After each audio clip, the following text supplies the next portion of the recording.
On a tous connu ça. Vous êtes en train de discuter avec un pote de votre rêve d'aller au Japon. Et bam, quelques heures plus tard, votre fil d'actualité dégouline de pubs pour des vols vers Tokyo et des applis pour apprendre le japonais. Simple coïncidence? Ou est-ce que votre téléphone a les oreilles qui traînent? Votre paranoïa est légitime. Mais la vérité est encore plus folle que de ce que vous imaginez. Dans cette vidéo, on fait le test. On va démêler le vrai du faux.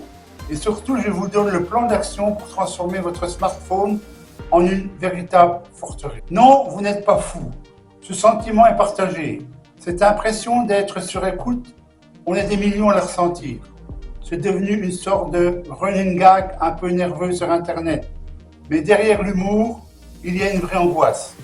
On a tous une anecdote flippante à ce sujet. Vous parlez de votre vieil aspirateur qui est en train de rendre l'âme et paf, une pub pour le dernier Dyson s'affiche sur votre écran. Vous évoquez une douleur au dos et comme par magie, des annonces pour des ostéos et des matelas à mémoire de forme vous harcèlent partout. La première réaction qu'on a, c'est la colère, un sentiment de trahison.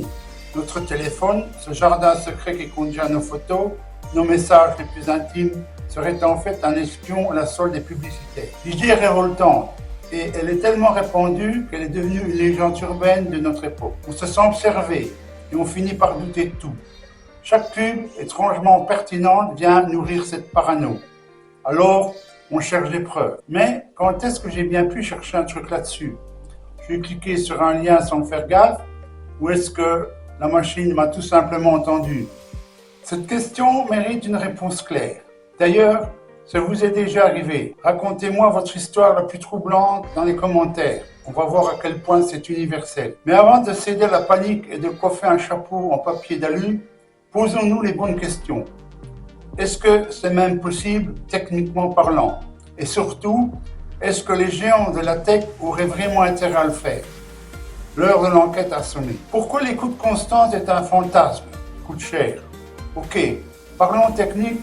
Pour qu'une application comme Facebook ou TikTok puisse vous écouter en SCAR 24 heures sur 24, il faudra un alignement de planètes assez improbable. D'abord, la batterie. Activer le micro en permanence est une des tâches les plus gourmandes en énergie pour votre smartphone. Vous voyez comment votre batterie fond quand vous êtes en appel visio. Imaginez le carnage si le micro tournait non-stop. Votre téléphone ne tiendrait même pas une demi-journée. Ce serait un suicide commercial.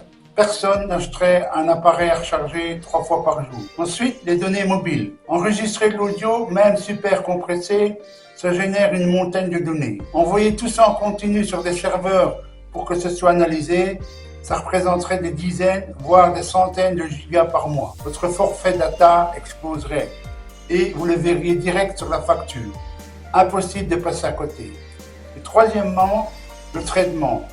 Admettons que la batterie et les données ne soient pas un problème, il faudrait stocker des milliards d'heures de conversation de tous les utilisateurs du monde, puis les transcrire en texte et les analyser avec des algorithmes pour en tirer des mots-clés. Le coût en serveur et en puissance de calcul serait juste délirant.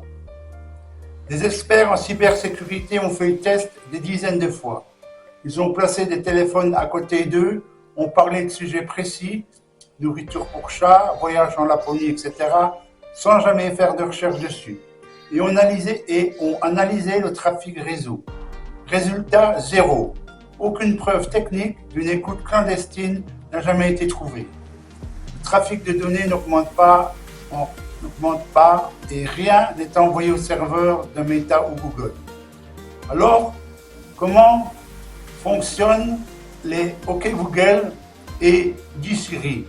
C'est une astuce. Le téléphone n'écoute pas le contenu de ce que vous dites. Il est en veille et son micro est juste à l'affût d'un son bien précis. Le mot-clé d'activation, le hot word. C'est un peu comme un chien de garde qui dort mais qui dresse l'oreille uniquement quand il entend son nom. C'est seulement après avoir entendu ce mot que l'enregistrement et l'envoi de votre demande commencent. Le reste du temps, ce que vous dites reste dans la pièce. Bien sûr, il y a des activations accidentelles qui peuvent enregistrer quelques secondes.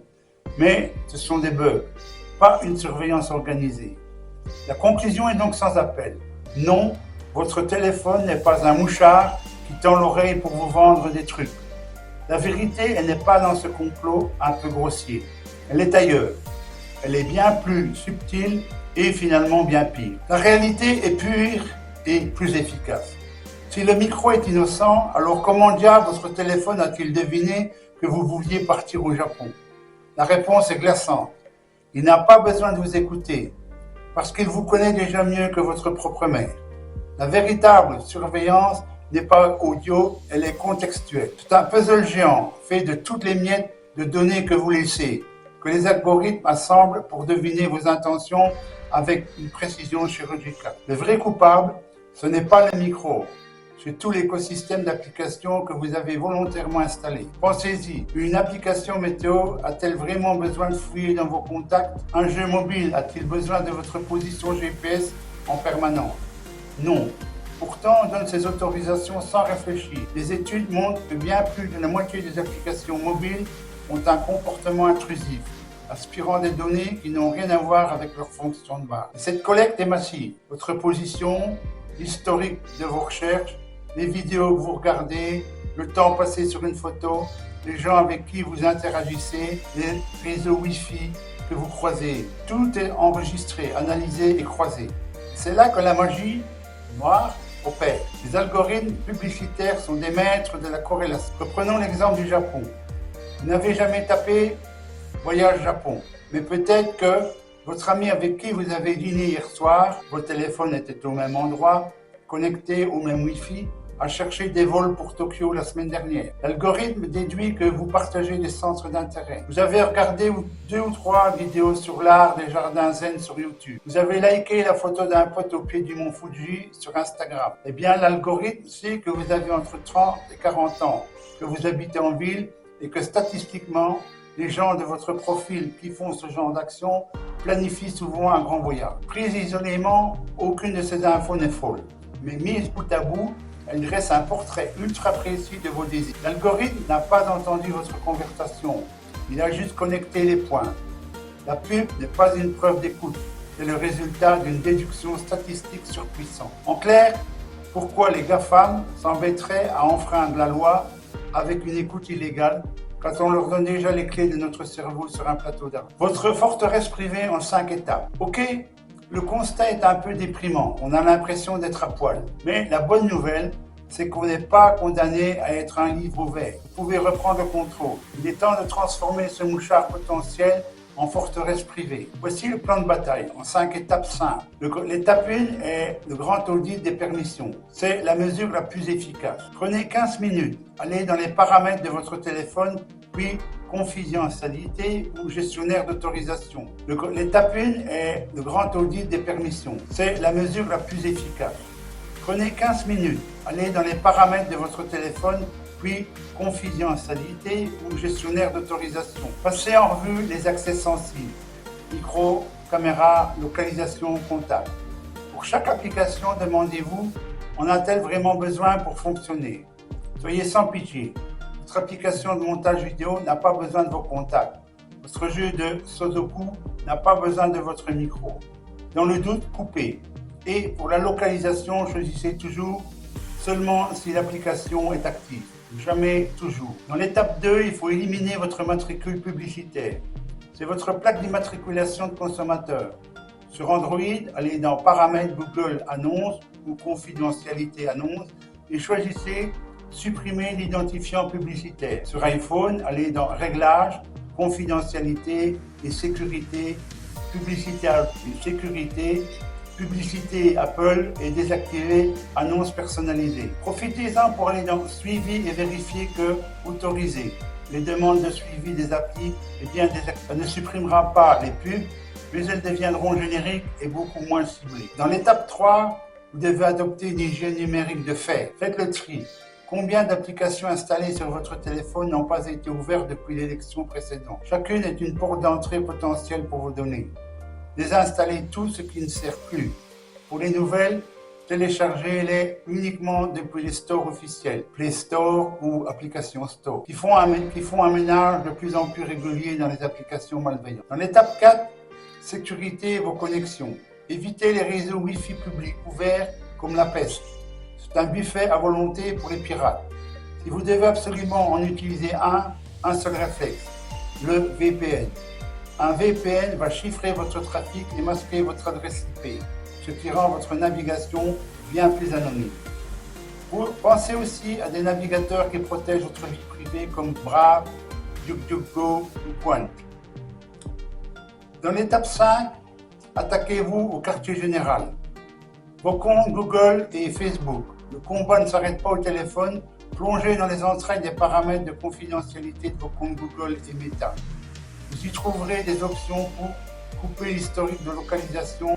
Pensez aussi à des navigateurs qui protègent votre vie privée. Dans l'étape 5, attaquez-vous au quartier général. Vos comptes Google et Facebook. Le combat ne s'arrête pas au téléphone. Plongez dans les entrailles des paramètres de confidentialité de vos comptes Google et Meta. Vous y trouverez des options pour couper l'historique de localisation, l'historique de vos activités sur le web et les applications. Et pour limiter les données partagées, oui, c'est un peu chiant, je vous l'accorde, mais c'est le nerf de la guerre. Voilà, avec ces 5 étapes, vous venez de réduire massivement les miettes numériques que vous semez derrière vous. Ce guide pratique vous a aidé à y voir plus clair. Le meilleur moyen de me soutenir, c'est de vous abonner et d'activer la... Comme ça, vous ne raterez aucune de nos prochaines enquêtes pour rester les maîtres du jeu. Alors, pour répondre à la question, est-ce que votre téléphone vous espionne? La réponse est non, pas avec son micro. Mais oui, il vous surveille d'une manière bien plus intime, bien plus profonde.